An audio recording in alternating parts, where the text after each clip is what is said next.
Bonjour et bienvenue. Aujourd'hui, on plonge, on s'attaque même à un monument. Un texte d'une richesse poétique, spirituelle et même sensuelle qui est absolument déroutante. On va explorer les 7 premiers versets du Cantique des Cantiques dans la version Louis II.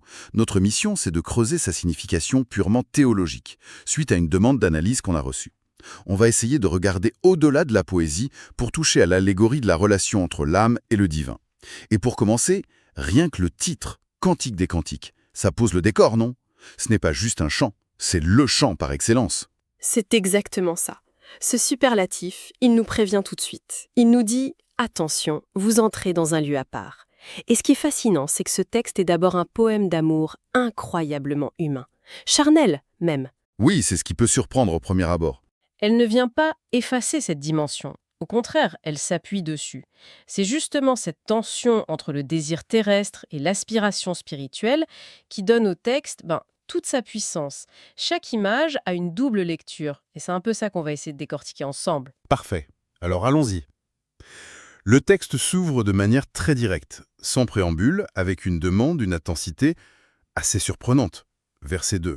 « Qu'il me baise des baisers de sa bouche, car ton amour vaut mieux que le vin. » Même dans un cadre spirituel, cette phrase reste presque choquante, non? On sent une passion, une demande quasi physique. Oui, et c'est une excellente remarque. On pourrait croire qu'on perd cette intensité en la spiritualisant, mais en fait, non. Il faut comprendre que le désir spirituel est tout aussi intense, voire plus que le désir physique. L'âme qui parle ici, elle n'est pas dans une abstraction froide. Elle exprime un manque viscéral. D'accord. Le baiser de sa bouche, ça symbolise précisément ce désir d'une relation sans aucun intermédiaire. Elle ne veut plus entendre parler de Dieu par d'autres, ou lire des livres sur lui. Elle veut la source. Elle veut le contact direct. Voilà. Elle veut recevoir la parole, le souffle divin, directement. C'est un cri contre la religion par procuration, si on veut. Et la comparaison qui suit est très parlante, car ton amour vaut mieux que le vin. Le vin, c'est quand même le symbole de la joie, de la fête. Exactement. Et le texte ne dit pas que le vin est mauvais, attention. Il dit que l'amour divin est meilleur. Le vin, c'est la joie que le monde peut offrir. Elle est réelle, elle peut enivrer, mais elle est passagère. L'âme, ici, a goûté aux deux et elle a fait son choix. Elle établit une hiérarchie de valeurs, quoi. D'accord, donc on a ce désir intense qui est posé, et ça continue sur le plan sensoriel. Au verset 3, on passe du goût à l'odorat. Tes parfums ont une odeur suave, ton nom est un parfum qui se répand. Le lien entre le nom et le parfum, ce n'est pas évident tout de suite. C'est une métaphore magnifique. Dans la pensée hébraïque, le nom, ce n'est pas juste une étiquette. C'est l'essence même de la personne. C'est son caractère, sa réputation, tout ce qu'elle est. Ah oui, d'accord. Et les parfums, eux, représentent la présence divine.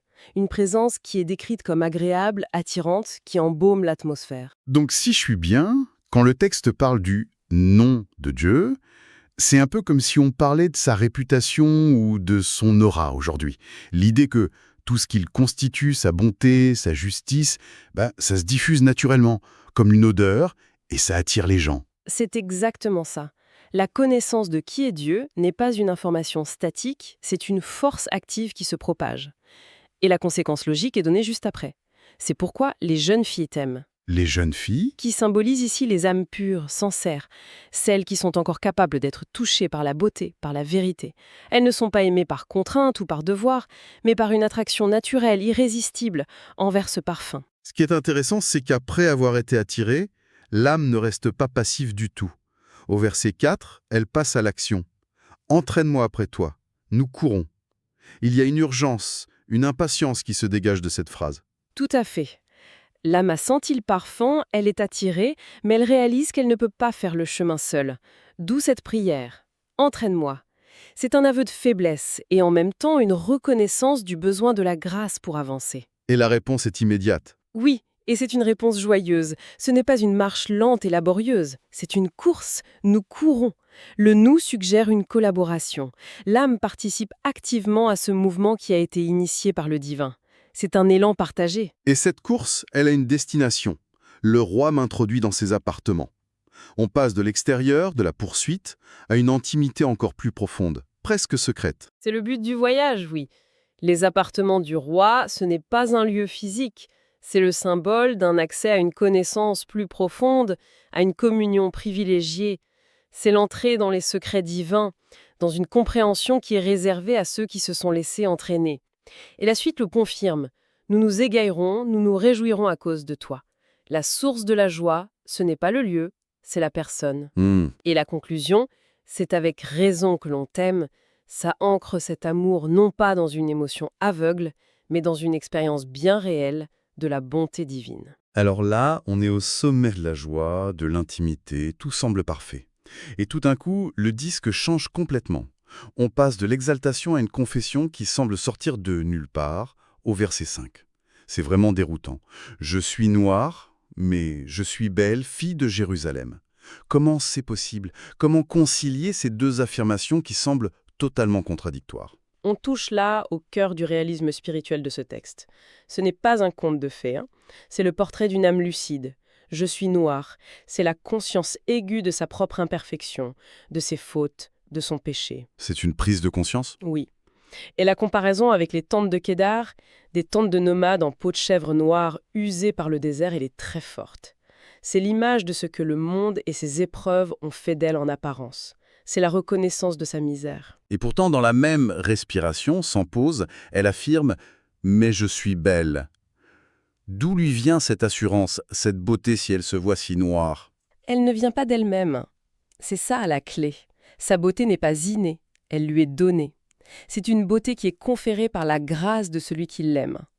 Et là, la comparaison change radicalement. Elle est belle comme les pavillons de Salomon. On change complètement de registre. Complètement. On passe de la tente rustique du désert à la splendeur du palais royal. C'est une beauté intérieure, un don. C'est le reflet de l'amour du roi pour elle. En fait, l'âme se voit belle à travers le regard de Dieu. Et elle en témoigne devant la communauté, les filles de Jérusalem, en disant « Voilà ma double réalité. Je connais ma noirceur, mais je connais aussi la beauté que sa grâce a mise en moi. » Le verset 6 donne ensuite des explications sur cette noirceur. C'est très imagé. « C'est le soleil qui m'a brûlé ». Bon, ça on comprend, ce sont les épreuves de la vie. Mais la suite est plus étrange.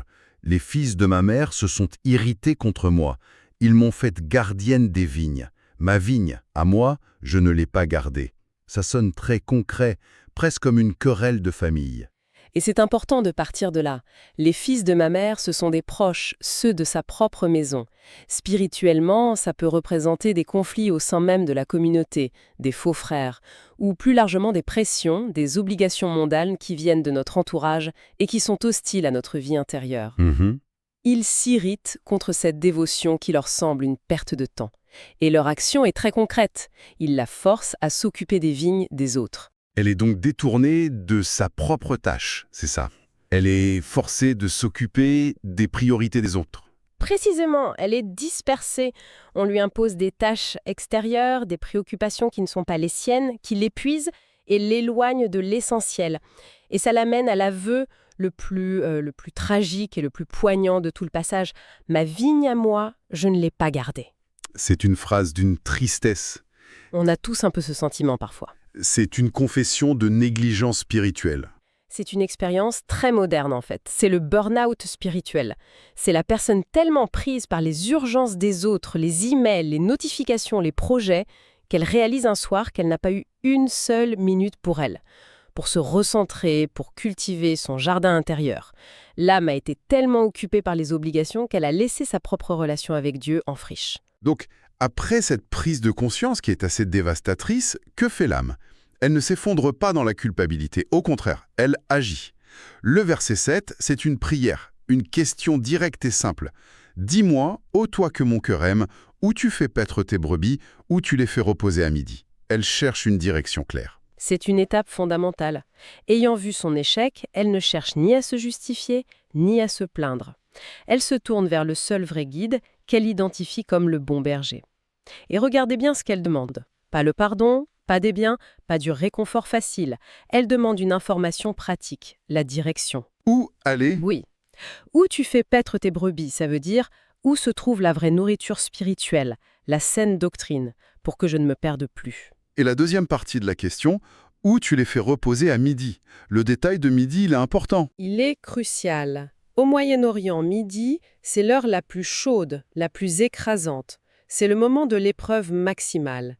L'âme ne demande pas d'être épargnée des épreuves. Elle demande où trouver le repos, la paix, la protection au cœur de l'épreuve la plus intense. C'est une recherche de sécurité en Dieu, pas une recherche d'une vie sans difficulté. La fin du verset est particulièrement intrigante. Elle exprime une peur étrange. Car pourquoi serais-je comme une égarée près des troupeaux de tes compagnons? Ce qui est étonnant, c'est qu'elle a peur de se retrouver près des compagnons du berger. Pourquoi? On s'attendrait à ce qu'elle craigne les loups ou les ennemis. C'est d'une subtilité psychologique et spirituelle incroyable. Les compagnons ne sont pas des ennemis, ce sont d'autres bergers, d'autres maîtres, d'autres doctrines qui ressemblent à la vérité. Ils sont près du vrai troupeau. Ah, d'accord. Le danger, c'est la contrefaçon en quelque sorte. C'est ça. Le danger, ce n'est pas l'opposition frontale, c'est l'imitation, le presque vrai. La crainte de l'âme, après avoir été dispersée, c'est de suivre une spiritualité de seconde main, une copie, et de finir par s'égarer tout en pensant être sur le bon chemin. C'est donc une quête d'authenticité absolue. Elle ne veut plus de médiateur, plus d'imitation, elle veut la source directe. Parfaitement. Après avoir négligé sa propre vigne, elle a compris que sa seule sécurité, elle réside dans une connaissance personnelle et directe du vrai berger. Elle ne veut plus suivre des influenceurs spirituels ou des mouvements à la mode. Elle veut entendre la voix du maître pour elle-même. C'est le désir d'une relation sans aucun filtre. Quel parcours! En à peine 7 versets, on est passé d'un désir passionné d'union à la joie de l'intimité, puis à une chute brutale dans la conscience de sa propre misère, pour finir sur cette quête humble, lucide et déterminée. C'est d'une densité folle. Qu'est-ce qu'on retient de cette plongée, au final? Ce qu'on retient, c'est que ce passage, ce n'est pas juste de la belle poésie. C'est une véritable carte du voyage spirituel. Ça nous montre que la vie de l'âme, ce n'est pas un état de perfection statique. C'est une relation dynamique, un mouvement constant. Il y a l'attirance vers Dieu, puis la prise de conscience douloureuse de tout ce qui nous en éloigne, nos fautes, nos négligences, les distractions. Et enfin, le retour, la réorientation constante vers lui pour trouver la seule direction et le seul repos qui compte. Ce n'est pas un échec de faire ce trajet, c'est la nature même d'une relation d'amour vivante. Et pour conclure, cette image de « ma vigne à moi, je ne l'ai pas gardée à cause des sollicitations extérieures », ça résonne particulièrement fort aujourd'hui. Ça nous laisse avec une question assez personnelle au fond. Quelles sont les vignes des autres que le monde ou même nos proches nous poussent à cultiver au quotidien, au risque de laisser notre propre jardin intérieur, notre propre centre, complètement à l'abandon?